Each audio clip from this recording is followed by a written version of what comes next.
Est-ce que vous êtes heureux d'être là? Gloire à Dieu. On est là, on a passé un temps de louange, un temps d'adoration, un temps de reconnaissance, un temps de donation également. C'est pour ça que les troncs passent pour la dîme. La dîme est très importante dans le culte.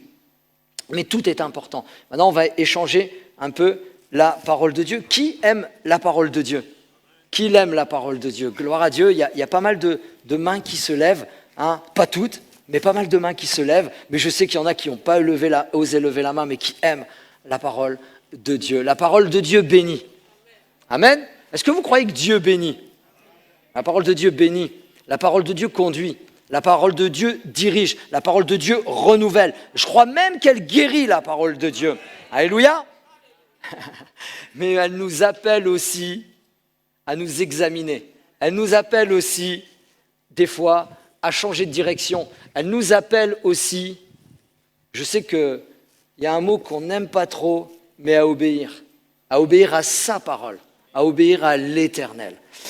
Ce matin, si je peux me permettre de vous inviter à ouvrir cette parole, justement, sur un petit passage qu'on connaît par cœur et qu'on chante aux enfants depuis des siècles.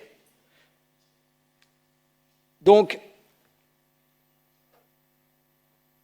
Matthieu, parce que je viens de me rendre compte que j'ai fait une erreur, mais bon, c'est pas grave. Matthieu, c'est Matthieu, chapitre 7, versets 24 à 29. On va la lire ensemble. Voilà, ouvrez vos Bibles, donc ouvrons nos Bibles dans Matthieu 7, 24 à 29. Voilà. C'est pourquoi quiconque entend ces paroles que je dis et les met en pratique, amen, sera semblable à un homme prudent qui bâtit sa maison sur le roc. Amen. Verset 25. La pluie est tombée, les torrents sont venus, les vents ont soufflé et se sont jetés contre cette maison. Elle n'est point tombée, merci Seigneur, parce qu'elle était fondée sur le roc. Gloire à Dieu. Mais, quiconque entend ces paroles, que je dis et ne les met pas en pratique, sera semblable à un homme. Alors, un homme, pardonnez-moi, à un homme ou une femme, parce que mesdames, vous allez dire, ouais, mais moi, ça ne me concerne pas là ce matin. Non, un homme ou une femme insensé qui a bâti sa maison sur le sable. La pluie est tombée, les torrents sont venus, les vents ont soufflé et ont battu cette maison. Elle est tombée et sa ruine a été grande. Ouais, voilà, vous êtes comme moi. J'ai pas envie de dire amen à ça. Mais en fait, amen, c'est la parole de Dieu. Soit il y a quelqu'un qui bâtit sa maison sur le roc, soit c'est un autre homme, une autre personne, une autre femme, une autre famille, qui bâtit sa maison sur le sable. Alors je ne sais pas si vous avez déjà eu l'occasion de construire une maison ou de voir comment une maison se construisait, mais la chose la plus importante pour une maison tienne, un immeuble tienne, vous savez, des fois il y a des grands édifices immenses, hein, on ne sait même pas comment ça fait pour tenir. D'ailleurs, est-ce que vous connaissez la plus grande tour du monde? Ouais, Dubaï. Et comment elle s'appelle? Je ne sais même plus. Voilà, c'est ça, je l'ai entendu. Et elle fait presque 1 kilomètre de haut. Comment elle tient? Peu importe. En fait, pour que ça tienne, il faut des bonnes fondations. Et ce matin, on va faire un petit cours rapidement de fondation. Fondation, bien sûr, c'est des fondements. Généralement, c'est au pluriel. C'est un travail, ce sont des travaux et ouvrages destinés à assurer la stabilité. Et j'aime ce mot, à assurer... Oh, c'est rien, c'est pas grave. À assurer la stabilité d'une construction, quelle qu'elle soit. Bien sûr, on parle des fondations d'un immeuble. Alors, pendant longtemps, parce que ce qui est très impressionnant, c'est que les fondations, dans une construction, quelle qu'elle soit, on ne les voit pas. On ne les voit pas. Et il y a quelques mois de cela, j'étais en train de dire, quelques mois ou plus d'une année, je ne sais plus trop, j'étais quelque part, ou alors peut-être ici, à l'estrade, en train de prêcher ou autre, et puis je parlais des fondations, on ne les voit pas, etc., etc. Et puis je disais, voilà, c'est ça les fondations. Mais moi, la vérité, c'est que je n'ai jamais créé de fondation. Mais en fait, une personne qui est professionnelle qui connaît qu'est-ce que c'est réellement une fondation, et est venu me voir très gentiment. Il me disait, voilà, Olivier, tu fais une petite erreur, les fondations, c'est pas ça. En fait, moi, vous voyez, je croyais que dans ma petite tête, il n'y a pas très longtemps, et les fondations, c'était tout ça, les fondations. Mais pas du tout. Les fondations, c'est l'image suivante. Voilà, là, on va la mettre. Merci. Merci, Jonathan. Voilà. Et en fait, les fondations, c'est creuser sur une certaine largeur, sur une certaine dimension de profondeur. Et en fait, c'est moche. C'est moche, hein. Là, il va y avoir une super belle maison. Nous, dans le Nord, on dit une baraque, mais pour vous, ça ne parle pas. Mais une super belle maison ou un super beau immeuble, un bel immeuble. Mais en tout cas, les fondations, c'est tout le contour, en fait. Et c'est la base de la solidité de la future maison ou du futur immeuble. C'est incroyable. Ça paie pas de mine. C'est pas joli. On les voit plus après, mais c'est ce qui tient tout. Alors comment faire les fondations? Il y a plusieurs étapes en fin de compte. Se lancer dans la construction d'une maison impose de longs et lourds travaux pour débuter sur de bonnes bases. C'est hyper important. Construire sur les bonnes bases. Tout commence premièrement par quoi? Par le sol. De l'assise de votre maison dépendra de sa stabilité, donc des fondations. Sinon, ça ne tiendra pas. Il faut ensuite faire une étude géologique du terrain. Il faut également faire les plans de fondation de la maison. Il faut, alors là, ne me demandez pas ce que c'est, j'ai juste noté, par la foi j'y crois, réalisation d'une semelle. À part les semelles de chaussures, je ne sais pas ce que c'est. Allez voir les frères qui sont dans les travaux. Et ensuite, il y a plusieurs étapes hyper importantes, mais la cruciale, pour une construction de maison, c'est véritablement les fondations. Donc ça commence par une étude de faisabilité, un prérequis indispensable à la construction. L'étape de construction des fondations de maison, choisir le type de fondation pour la maison ou l'édifice, délimiter les fondations de l'édifice ou de la maison, creuser les fondations de la maison adaptées à la construction faite au-dessus. Il faut également faire le ferraillage. On a vu sur la photo tout le ferraillage. Ensuite, la semelle de fondation à proprement parler. Et bien entendu, pour finir le tout, là on le voit, c'est déjà installé, le coulage du béton des fondations de la maison. Et toutes ces étapes sont importantes puisque c'est cela qui va tenir la maison, l'édifice debout pendant tout le temps, jusqu'à temps qu'elle soit écroulée par un bombardement quel qu'elle soit. Non, en fait, une maison, ça tient très longtemps. Je ne sais pas vous, ceux qui habitaient dans la région, moi j'ai vu dans la région des maisons qui sont encore debout. À votre avis, quelle date elles ont à peu près? Ici dans la région, et qui sont nickel, enfin nickel restauré tout ça, mais nickel, qui tiennent encore debout. Allez-y, allez-y. Moi j'en ai vu une, elle a plus de 250 ans. Et elle tient debout. Elle a des murs comme ça. On dirait des murs de prison dans l'ancien temps, là. Elle a des murs comme ça, et elle tient debout. Mais pourquoi pourquoi elle tient encore debout? Parce que je crois qu'elle a des très bonnes fondations. Voilà, on peut mettre la diapo 3, s'il te plaît. Et en fait, aujourd'hui, notre point qu'on va échanger, c'est construire sur de bonnes fondations. Parce qu'une fois que les fondations sont faites, il faut construire, les amis. Et c'est à cela que vous et moi, nous sommes appelés. Mais la vérité, c'est comment construire, puisque nous ne sommes pas tous du métier de la construction. Mais nous sommes tous appelés à construire notre maison, non peut-être matériellement, mais notre maison spirituelle. Et tout à l'heure, nous avons entendu cette parole de maison. Vous savez, c'est notre frère qui a parlé de maison. Il y a 3 possibilités dans la parole de Dieu qui concerne la maison. 3. La première des maisons, c'est la maison de Dieu, où Dieu réside. Dans l'Ancien Testament, on appelle ça le temple. La deuxième possibilité, c'est la maison, c'est là où tu vis, c'est la maison, ça représente le foyer. Et ensuite, la troisième maison, c'est vous et moi qui représentés, nous sommes représentés par une maison où, dans la Bible où Dieu habite, c'est dans notre cœur. Trois possibilités. Et dans ces trois choses, peut-être pas la première où Dieu réside, puisque Dieu ne réside plus dans un temple, mais il réside dans le temple de nos cœurs, dans le temple de nos vies. Mais c'est deux choses à bien construire. Notre maison, nous-mêmes, notre foyer, avec Christ dans notre relation, etc. Et puis également notre foyer. Amen. Donc on va relire un petit peu, on met la diapo 4 s'il te plaît.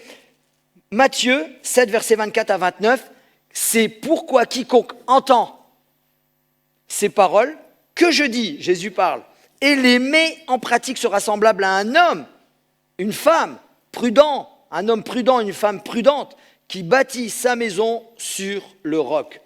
Comme on dit, la pluie est tombée, les torrents sont venus, les vents ont soufflé et se sont jetés contre cette maison.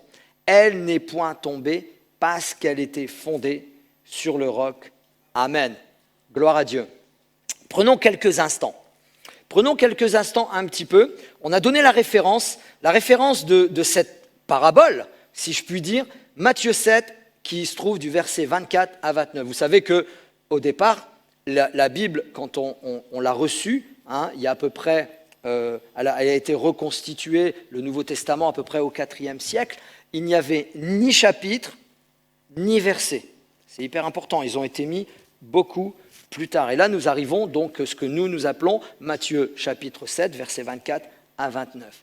Et c'est une parabole que Jésus expose. Mais on est dans quel contexte à ce moment-là?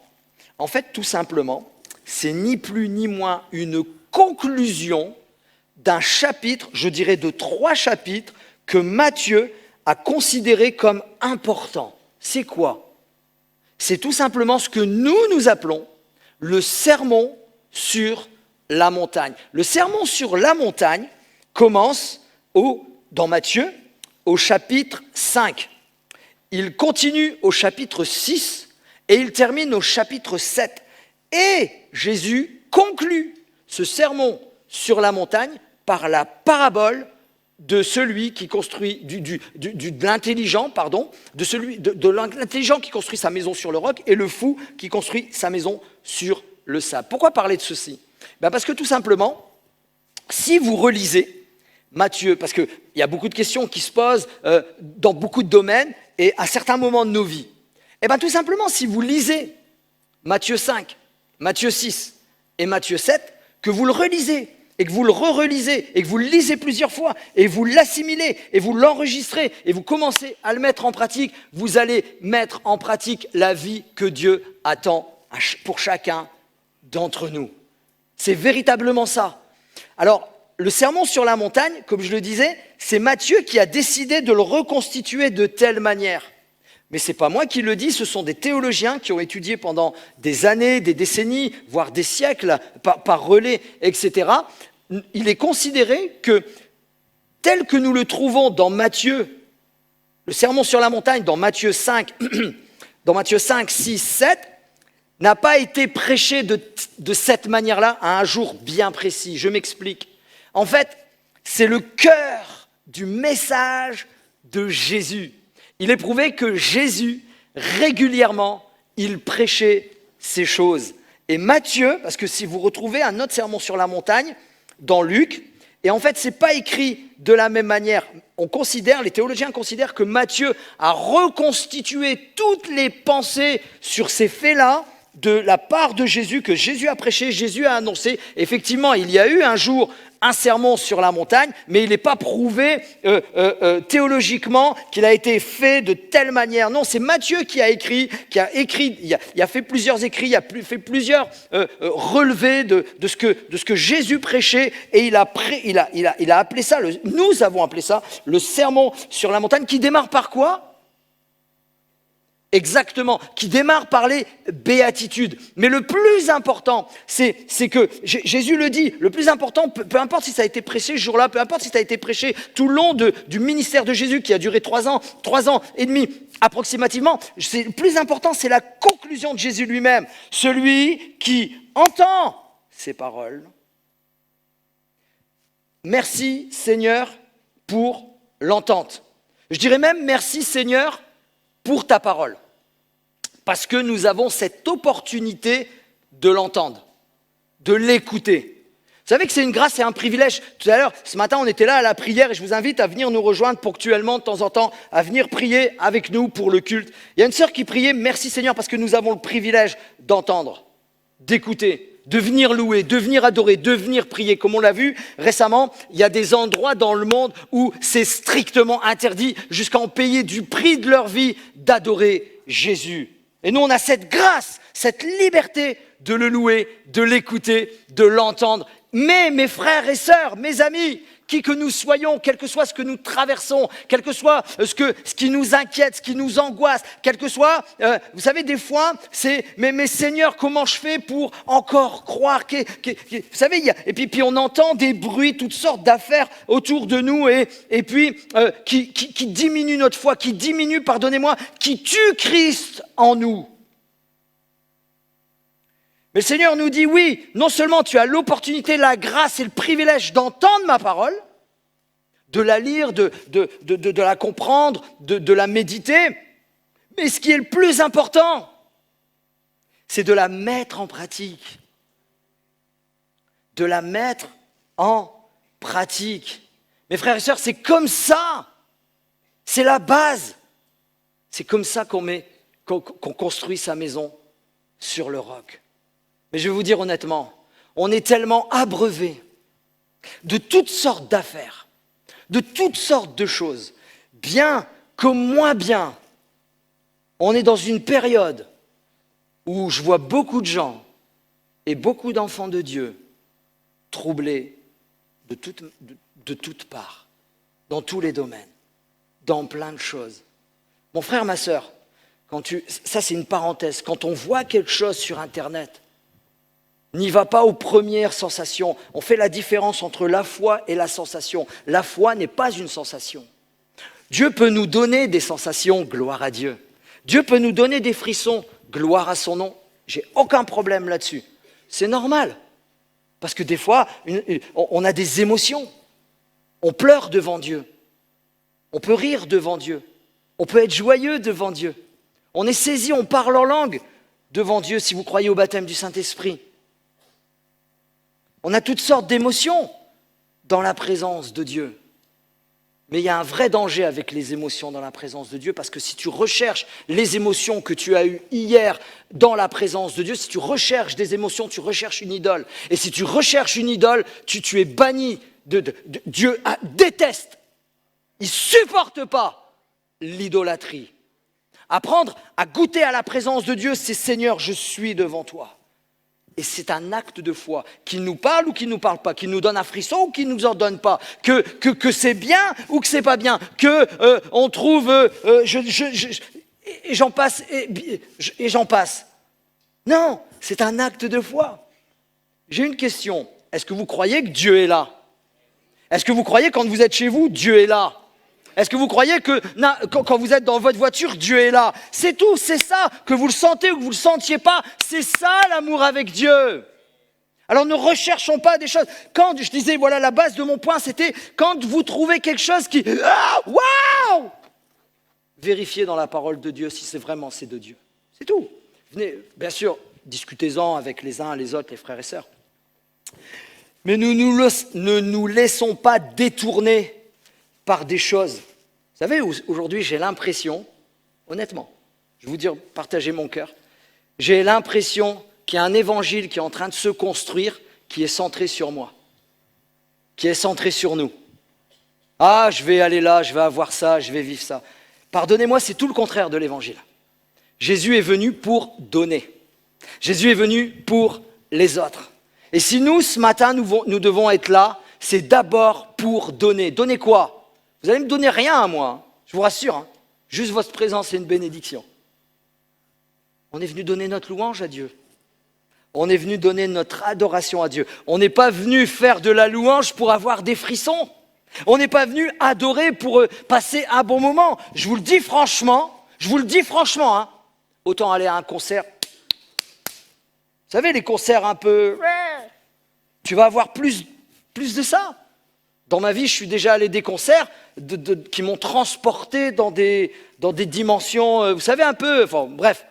Ou va voir un match de foot de la Ligue des Champions pour les amateurs de... Ou bien un rugby, allez, pardonnez-moi. Va voir un match de rugby.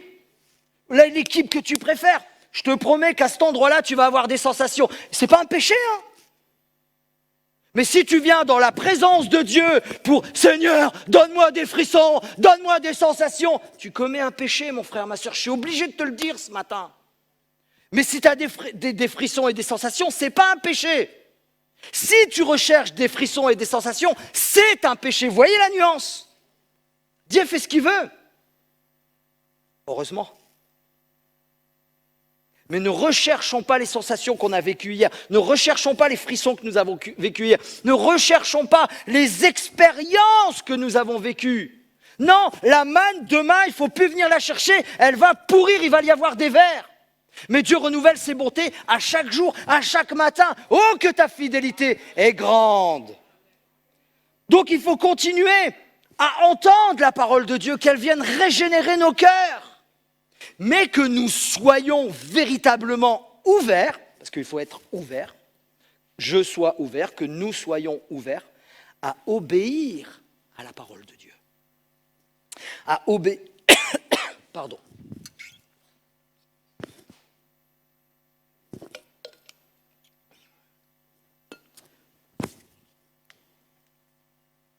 Et c'est comme cela que nous bâtirons sur le roc. Le roc. Le roc, le mot, on peut le traduire par pierre. Pierre. Et en fait, on a fait beaucoup d'amalgames, de différences entre pierre. Vous savez que Jésus a dit à Pierre, tu seras la pierre, et c'est sur cette pierre que je bâtirai mon église. Et il y a eu une confusion où Pierre est le roc. Pierre est la pierre angulaire. Non, Monsieur Simon est appelé Pierre, c'est le mot séphase. Petite pierre, petite brique, la pierre qu'on trouve sur les cailloux. Mais Jésus, quand il parle bâtir sa maison sur le roc, il parle de Pétra. Il parle d'une falaise. Vous connaissez les falaises d'Étretat? Connaissez? Dans le sud, vous connaissez quand même les falaises d'Étretat? Bon oui, ça me rassure, ça me rassure. Ou alors carrément, le plus grand, je dirais, la plus grande pointe des montagnes des Pyrénées, j'allais dire de nos Pyrénées, oui, je le dis, de nos Pyrénées, même si je suis étranger, mais ça y est, je suis adopté, de nos Pyrénées, je ne connais pas le plus grand des sommets ici, qu'on voit, mais c'est ça le roc, c'est ça la falaise, c'est un rocher immense, c'est une grosse pierre. Oui Seigneur, je crois que tu es plus grand que le plus grand des sommets qu'il y a dans les Pyrénées, parce que c'est toi qui l'as créé, c'est toi le créateur, c'est toi le Dieu vivant, c'est toi le Dieu puissant, tu as créé l'éternité, ni les cieux des cieux ne peuvent te contenir, tu es le créateur des cieux et de la terre. Gloire à Dieu, amen. Donc c'est sur ça qu'il veut que nous nous appuyions. Il faut entendre, apprendre à écouter. Et pardonnez-moi, aujourd'hui, en 2025, nos oreilles entendent ce qu'ils veulent. Nos oreilles, vous comme moi, entendent ce qu'ils veulent. Ou je dirais, écoute, mais n'entendent pas. Écoute, ou alors l'expression que mon arrière-grand-mère disait, ouais, ça rentre là et puis ça ressort là. Je ne sais pas si, bon, je l'ai dit, ça rentre ici et ça ressort là-bas. Vous êtes d'accord avec moi? Vous connaissez l'expression? Ça fait pas son chemin. Ça doit descendre dans nos cœurs. Et encore une fois, quand elle descend dans nos cœurs, ce n'est pas encore l'aboutissement de ce que Dieu veut pour nous. Non, il veut que nous la mettions en pratique. Et ça, mes amis, mes frères et sœurs, c'est un peu plus difficile.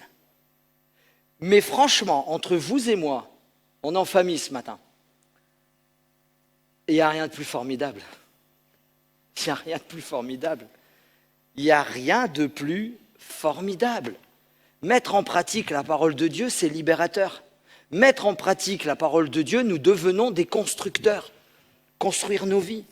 Mettre en pratique la parole de Dieu, franchement, il n'y a rien de mieux au monde.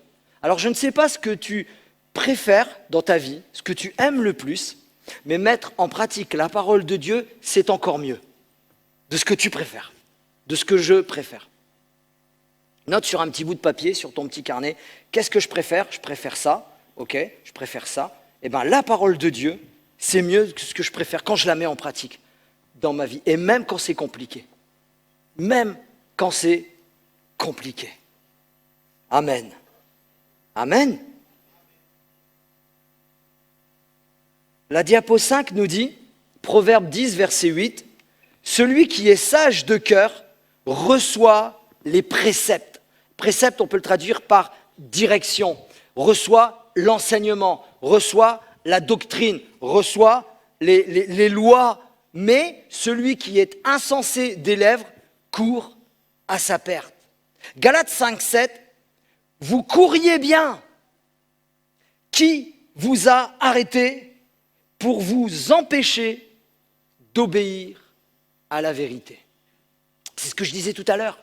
Des fois, dans nos vies, il y a des choses, des obstacles, des tentations, des choix que nous faisons, nous empêchent et nous arrêtent d'obéir. Je ne vais pas être défendre. Ce que je vais dire, je ne vais pas défendre l'ennemi de notre âme dans ce que je vais dire. Mais des fois, le diable, il a un bon dos. Je ne vais pas le défendre, hein. Le diable ne nous aime pas, hein. Ça il faut le savoir, il nous déteste, hein. Il ne t'aime pas, il ne m'aime pas, juste parce que nos noms sont inscrits dans le livre de vie, juste parce que nous sommes appelés enfants de Dieu, juste parce que nous vivons la grâce de la repentance, hein. Lui il n'y a pas eu le choix, hein. Il n'y a pas eu la grâce de la repentance, il n'a pas pu faire demi-tour quand il a péché puisqu'il vivait dans la gloire de Dieu. Nous qui étions loin de Dieu, Jésus est venu pour nous, il nous a donné sa vie et nous, à chaque jour, nous sommes sous cette grâce où nous pouvons nous détourner d'eux, donc de notre misère, de nos péchés, de nos angoisses, de tout ce que vous voulez, et afin de nous tourner vers Jésus, le vrai Sauveur et Seigneur. Mais qu'est-ce qui nous a arrêtés ? Qu'est-ce qui pourrait nous arrêter ? Qu'est-ce qui t'a arrêté, mon frère, ma sœur, d'obéir, de mettre en pratique la parole de Dieu ? Continuons ensemble. Proverbe 10, verset 25. « Comme passe le tourbillon, ainsi disparaît le méchant. Mais le juste a des fondements éternels. » Proverbe 12, verset 7. « Renversés, les méchants ne sont plus, et la maison des justes reste debout. » Alors venons un petit peu sur les différents mots. Comme le tourbillon ainsi disparaît le méchant. Qui c'est le méchant ? C'est pas celui qui fait du mal. Et commence pas à penser c'est un tel qui est dans l'église. C'est pas lui le méchant. Peut-être on crée dans nos vies, enfin parfois on agit comme des méchants. On peut agir comme des méchants d'une manière ou d'une autre, ou on peut agir par méchanceté, ou on peut agir méchamment. Trouvez les mots que vous voulez. Mais c'est pas ça le méchant, là, à ce moment-là. C'est celui qui n'a pas Dieu, c'est celui qui n'a pas accepté Jésus, c'est celui qui n'a pas reconnu Dieu comme le créateur des cieux et de la terre. C'est celui qui ne veut pas de Dieu, c'est lui, le méchant. Et le juste, c'est qui ? C'est pas celui qui est mieux qu'un autre, encore une fois, c'est celui qui est justifié, comme plein de personnes dans cette pièce, dans cette salle, ce matin. Et celui-là, le juste, celui qui a la grâce, celui qui met la parole en pratique, celui qui accepte la parole de Dieu et qui la met en pratique, le juste a des fondements éternels. Gloire à Dieu, a des fondements éternels. Et le proverbe, il le dit également, le proverbe suivant, « Renverser les méchants ne sont plus, les méchants, un coup de vent, il n'y en a plus. Et la maison des justes restera debout. » Encore une fois, je le dis, le juste, ce n'est pas le parfait. Il n'y a personne de parfait dans cette pièce. Celui qui est parfait est au ciel, gloire à Dieu. Et celui qui a été sur cette terre parfaitement parfait, j'allais dire imparfait, parfaitement parfait, il n'y en a eu qu'un. Et son nom est Jésus. Alléluia. Et gloire à Dieu, cette perfection a donné sa vie pour que nous atteignions peut-être un jour la perfection dans sa présence pour l'éternité. Mais mes frères et mes sœurs, nous avons quelque chose à faire, ou je dirais deux, entendre, écouter, que ça vienne pénétrer nos cœurs et une mise en pratique, jour après jour. Revenons à cette parole, replongeons dans la parole. Alors quelqu'un dira, oui mais des fois j'ai des problèmes, des difficultés. Mais non, c'est pas parce que tu as des problèmes et des difficultés que tu traverses des choses. C'est pas parce que qu'il t'arrive ça que tu n'as pas forcément mis en pratique la parole de Dieu. Dieu n'envoie pas les difficultés. Dieu n'envoie pas les difficultés. Dieu se manifeste dans les difficultés. Dieu n'envoie pas la maladie. Dieu peut se manifester à travers la maladie. Dieu n'envoie pas les querelles. Vous savez, ces querelles pour eux, se sanctifier. Non. Seigneur, montre-moi là où j'ai fauté. C'est ça la parole de Dieu. Sonde mon cœur, montre-moi, dirige-moi, je me repens et je me détourne de ma dureté, de je ne sais quoi, et afin de me tourner pour un apaisement. Une parole douce apaise la colère. L'amour est plus grand que la colère, que la haine. Amen.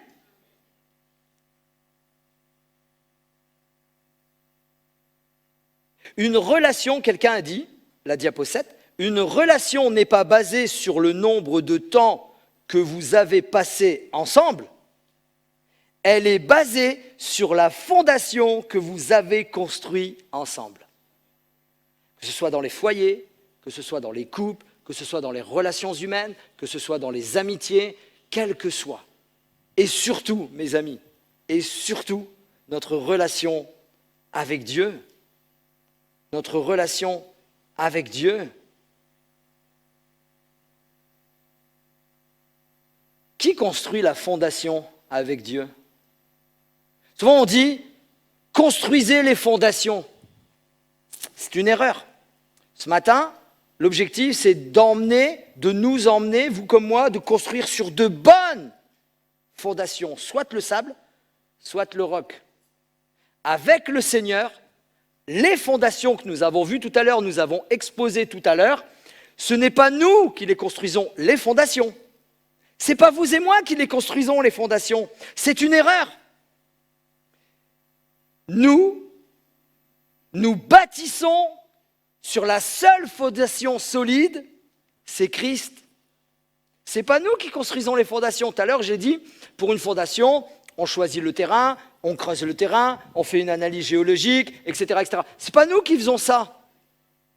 Les fondations, c'est Christ qui les a construites. Nous sommes appelés à construire notre maison, soit sur le sable, soit sur le roc. La fondation, c'est Christ. Diapo 8 nous dit, 2 Timothée, chapitre 2, verset 19, « Cependant, les solides fondations posées par Dieu. » Les fondations solides sont posées par Dieu. Et elles, mes frères et sœurs, elles subsistent, porteuses de cette inscription. Le Seigneur connaît ce qui lui appartient et tout homme, toute femme qui prononce le nom du Seigneur, qu'il se détourne du mal. Amen. Nous avons juste à construire sur ces fondations, sur Dieu, avec sa parole. Je dirais que la parole de Dieu est un outil pour construire notre vie sur cette fondation, Jésus-Christ, notre Seigneur. Amen.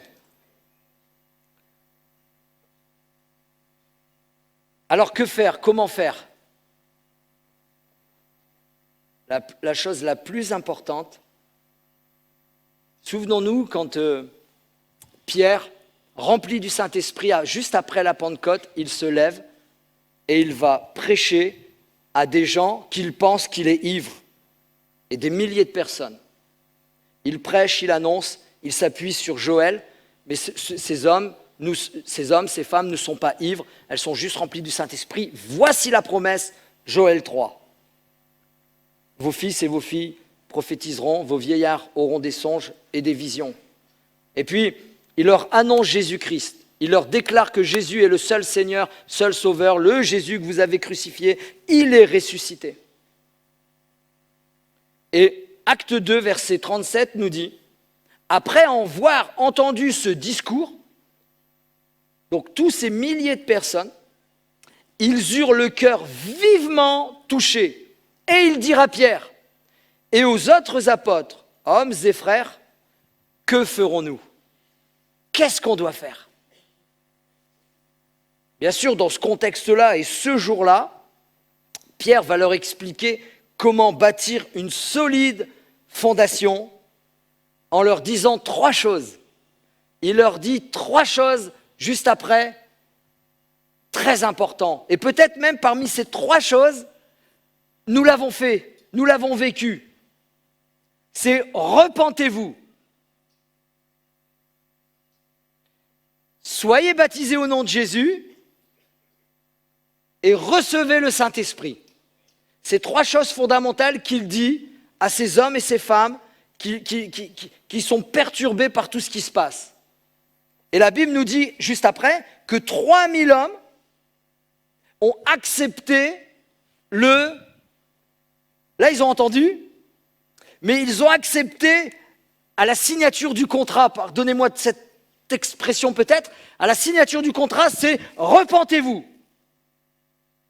Mais ça veut dire quoi, repentez-vous? Puis quelqu'un dans son cœur dit, oui, mais moi, ça y est, moi je suis engagé depuis 1000 ans avec Jésus, ça y est, je connais Jésus. Mais moi, je vais vous parler de la repentance quotidienne, de la repentance continuelle. Et la repentance continuelle, c'est pas se flageller des péchés qu'on a fait quand on était jeune. Vous savez qu'on a traversé une jeunesse, qu'on a fait des erreurs, qu'on a eu des manquements. C'est pas ça la repentance continuelle. Seigneur, vous savez, ça c'est la flagellation qu'on voit dans certains films. La flagellation, autant se prendre un fouet et se fracasser, ça sert à rien. Tu as demandé pardon, tu étais sincère dans ton cœur, c'est tout, passe. Non, la repentance continuelle, c'est l'attitude quotidienne. C'est les pensées quotidiennes. Dans le mot repentance, un des mots que j'affectionne le plus pour ma vie, pour ma vie, chacun son attitude devant Dieu. Pour ma vie, le mot que j'affectionne le plus, c'est métaiona. Et le mot métaiona, qui signifie l'une des significations, le changement de mentalité. Et je prie régulièrement, Seigneur, viens me changer ma mentalité. Viens me changer ma façon de voir. Viens me changer parce que souvent, on pense avoir raison. De toute façon, c'est moi qui ai raison. Vous savez, les gens qui changent jamais comme ça, qui sont « ouais, alors il y a des choses, oui, effectivement, on a raison. Et je vois pas pourquoi changer telle ou telle manière de vivre ou telle manière de penser, telle ou telle manière de... Mais quand on sait que c'est contradictoire à la parole de Dieu, honnêtement, mes frères et sœurs, apprenons le changement de mentalité, c'est ce que j'appelle la repentance continuelle, c'est-à-dire dans un état d'esprit où, Seigneur, malgré que je connais, malgré que je m'appuie, vous savez que Paul a quand même dit que la connaissance, ça pousse à l'orgueil. Bien sûr qu'il faut connaître la parole de Dieu, mais le plus important, c'est pas de connaître la parole de Dieu et les versets par cœur, c'est de la mettre en pratique, mes amis, comme pour vous, comme pour moi, pour chacun d'entre nous. Ici, nous sommes tous fils et filles de Dieu et on doit obéir à papa. Vous êtes d'accord avec ça? On doit obéir à papa, c'est tout, point. Il n'y a pas d'autre ambiguïté. Soyez baptisés, bien sûr le baptême on ne va pas se rebaptiser, soyez baptisés, on l'a fait, donc on fait partie de quelque chose. Et vous savez de quoi on fait partie? Et excusez-moi, beaucoup de gens peut-être dans leur pensée, ils pensent, ils croient qu'ici ils font partie d'une association. Ouais, moi je fais partie d'une association évangélique, moi je vais faire tel et tel truc dans cette association, c'est génial. Non, c'est pas ça. Pardonnez-moi, parce qu'il y a des trucs qui passent pas, quoi. Non, c'est pas ça. C'est génial de faire partie de l'église évangélique, j'ai pas de problème avec ça. Mais on ne fait pas juste partie d'une association, mes frères et sœurs. On n'est pas là juste pour faire du bricolage. Non, là, ce qu'on fait, là, ce que nous sommes appelés, vous comme moi, c'est servir le royaume de Dieu. L'église, on ne vient pas s'en servir. On vient servir l'église. Et il y a des moments, là peut-être pour toi ça a l'air tout bizarre, ouais, machin, de toute façon ceci, cela. Non, non, ici, là il y a un cœur en ce moment, là je suis en train de vous parler, bien imparfaitement communiqué. Il y a des cœurs par le Saint-Esprit qui sont en train de s'ouvrir et peut-être pour eux ça va changer l'éternité. Il n'y a rien on fait rien, tout est important ce qu'on fait ici. Parce que c'est pour sauver des vies qu'on est ici. On est comme des chirurgiens, vous comme moi, celui qui ouvre la porte, celui qui prêche, celui qui est aux enfants, celui qui a la technique. On est des chirurgiens, on ouvre des cœurs pour que les vies soient changées, pour que les vies soient transformées. Et la première des vies qui doit être transformée, c'est vous et moi. C'est vous et moi.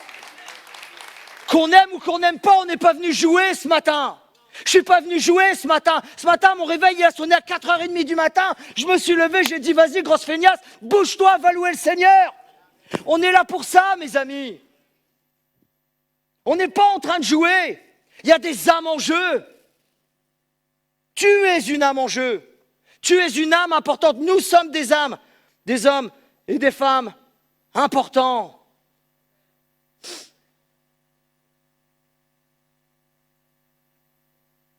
Parce que je crois que nous pouvons bâtir la diapo suivante, et je termine bien sûr. Je vais demander au groupe de louanges à monter, s'il vous plaît. On peut aussi bâtir quelque chose de beau avec les pierres qui entravent notre chemin. Je le crois de tout mon cœur. C'est que ce que je disais tout à l'heure, Dieu n'envoie pas les problèmes, Dieu n'envoie pas les difficultés. Il utilise parfois les problèmes, les difficultés que nous traversons pour nous faire comprendre certaines choses, pour nous faire grandir dans la foi, pour nous faire grandir dans la compréhension de sa parole. Chaque étape, jamais nous ne perdons. Jamais nous ne perdons. Soit nous gagnons, soit nous apprenons. Jamais nous ne perdons. Dis à 1, 2, 3 personnes, tu n'es pas un perdant, tu n'es pas une perdante. Dis-le s'il te plaît. Parce qu'il y en a qui pensent qu'ils sont perdus. Il y en a qui pensent qu'ils sont des je ne sais quoi. On n'est pas des perdants. Non, on n'est pas des perdants. Je suis désolé. Je suis désolé. Dans le royaume de Dieu, on n'est pas perdant. Dans le royaume de Dieu, il faut se repentir, demander pardon et avancer. Dans le royaume de Dieu, il y a la parole à mettre en pratique. Exemple, rapidement, ça y est, c'est terminé. La diapo suivante, et je la termine en vitesse. C'est la tour de Pise. Vous connaissez tous la tour de Pise. Elle est tordue, regarde pas ton voisin. Elle est penchée. Ne me regardez pas non plus.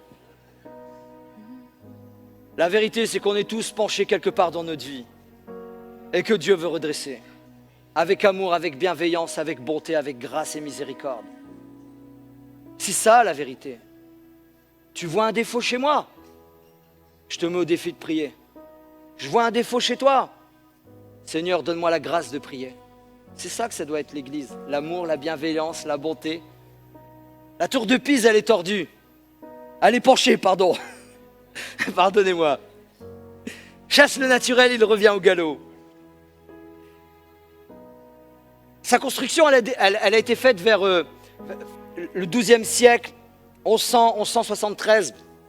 Elle a vite penché. Dès le début de sa construction, elle a penché, mais ils ont été jusqu'à la fin. Et depuis des siècles, elle est comme ça. Alors, on ne le voit pas, hein. Bon, c'est une photo, c'est une image, mais on ne le voit pas. Et même quand vous y allez, on ne le voit pas, mais vous savez qu'elle bouge. Vous savez que tous les monuments du monde bougent. Tous les monuments du monde s'enfoncent de quelques millimètres, de quelques centimètres, sauf un. Mais bon, je ne vais pas mettre le débat. La pyramide de Gizeh, hop, je ferme la parenthèse et je reviens à ma tour de Pise. La tour de Pise, elle est penchée, il y a deux possibilités, le pourquoi. J'ai étudié un peu le truc. C'est soit, effectivement, mauvaise étude géologique de l'époque, il y a eu une infiltration qui s'est faite par une inondation, je ne vais pas... Voilà. Ou, comme on l'a dit tout à l'heure, de mauvaises fondations.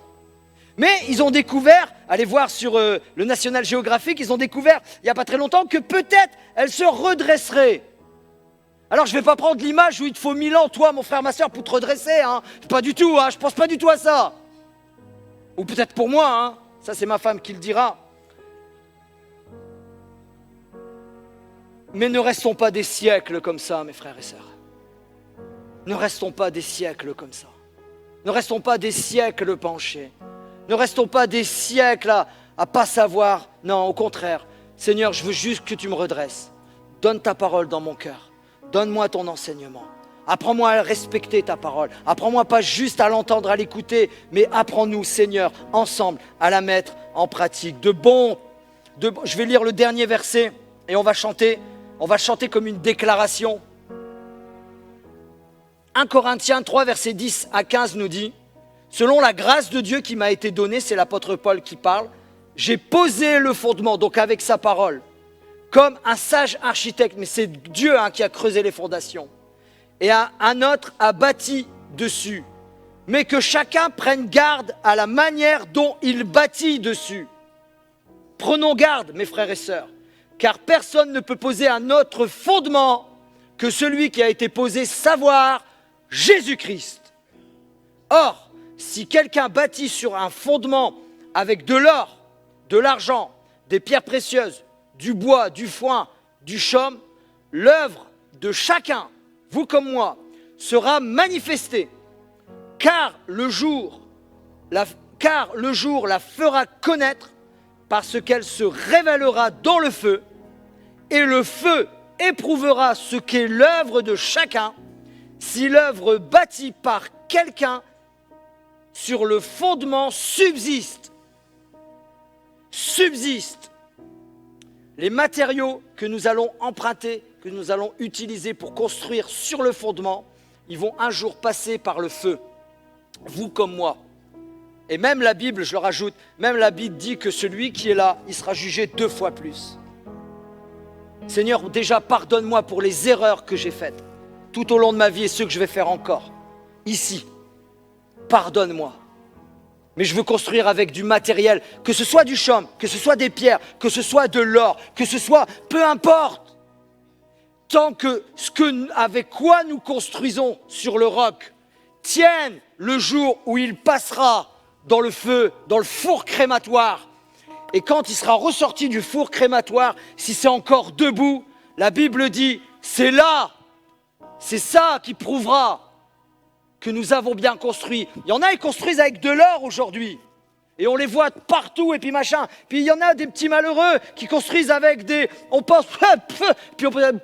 Non. Que ce soit l'or ou que ce soit le chaume, ça va passer un jour. Et on verra à la sortie. Et c'est Dieu qui le dit, c'est pas moi. Hein. On verra à la sortie véritablement celui qui a construit avec les matériaux qu'il fallait au moment où il le fallait. Alors Seigneur, garde-nous. On va se courber, puis nos amis de la louange vont interpréter ce chant avec nous, mais je vous invite, pardon, j'ai dit on va se courber, je m'excuse, je vous invite à vous lever ce matin, je vous invite à vous lever. On va le chanter comme une déclaration, on va le chanter, on va l'interpréter, juste pour que, pas comme un chant, pas comme une répétition, pas comme dans une religiosité. On peut mettre les paroles, mais comme une prière ce matin, comme une déclaration. Juste, tu es ma seule fondation, mais je crois que Dieu est notre seule fondation, devient véritablement notre fondation, que lorsqu'on commence à construire sur lui, avec les bons matériaux, avec sa parole, etc., tout ce qu'on vient de dire. Alors est-ce qu'on peut chanter comme une prière? Et ce matin, si juste tu as besoin peut-être d'un coup de main, d'être encouragé, d'être béni, d'être renouvelé, peu importe la situation, les circonstances que tu veux, tu peux t'approcher et on va prier ensemble. Pendant qu'on chante, pendant qu'on loue, pendant qu'on adore. Alléluia. Alléluia. Il ne m'abandonnera jamais. Mon frère, ma sœur, c'est clair que si tu construis sur la parole, si tu construis sur le roc, si tu construis sur Jésus avec sa parole, il ne t'abandonnera jamais. Il ne t'abandonnera jamais. Il ne te lâchera jamais. Il nous lâchera jamais. Alléluia. Allez, prions ensemble, mes frères et sœurs. Seigneur, nous prions pour des personnes, des amis, des frères, des sœurs reconstruits, Seigneur. On te prie de nous aider jour après jour à choisir les bons matériaux, à construire sur le roc, avec ta parole. Je te prie de renouveler des cœurs. Nous te prions de renouveler des foyers. Nous te prions de renouveler, Seigneur, des hommes, des femmes, des frères, des sœurs, des jeunes hommes, des moins jeunes. Prions de renouveler l'Église, Seigneur, ce matin. Prions de restaurer continuellement, Seigneur, les cœurs des frères et des sœurs peut-être les plus détruits, les plus blessés par les choses de la vie. Seigneur, s'il y a quelqu'un de blessé ce matin, qu'il soit restauré, que tu puisses, Saint-Esprit, le restaurer. Seigneur, tu es venu pour restaurer les cœurs brisés, et que ce matin, il y ait des cœurs brisés qui soient restaurés, au nom de Jésus. Au nom de Jésus. On va juste reprendre le refrain peut-être. Allez, on le déclare une dernière fois comme une prière, mes frères et sœurs. Alléluia. Gloire à Dieu.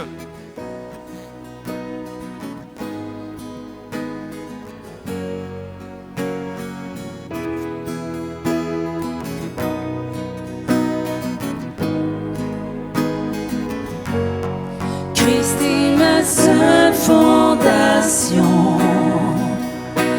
le rocher de ma vie, quand tout autour de moi est détruit.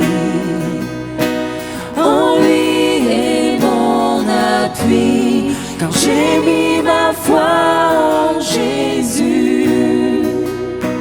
Il ne m'abandonne pas, sa parole est solide et sûre. Il ne me laissera jamais, jamais. Il ne faillira, il ne faillira jamais, il ne faillira jamais, jamais. Jamais il ne faillira,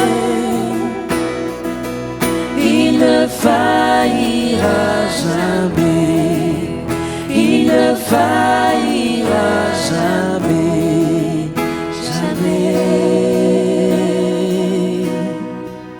jamais, jamais.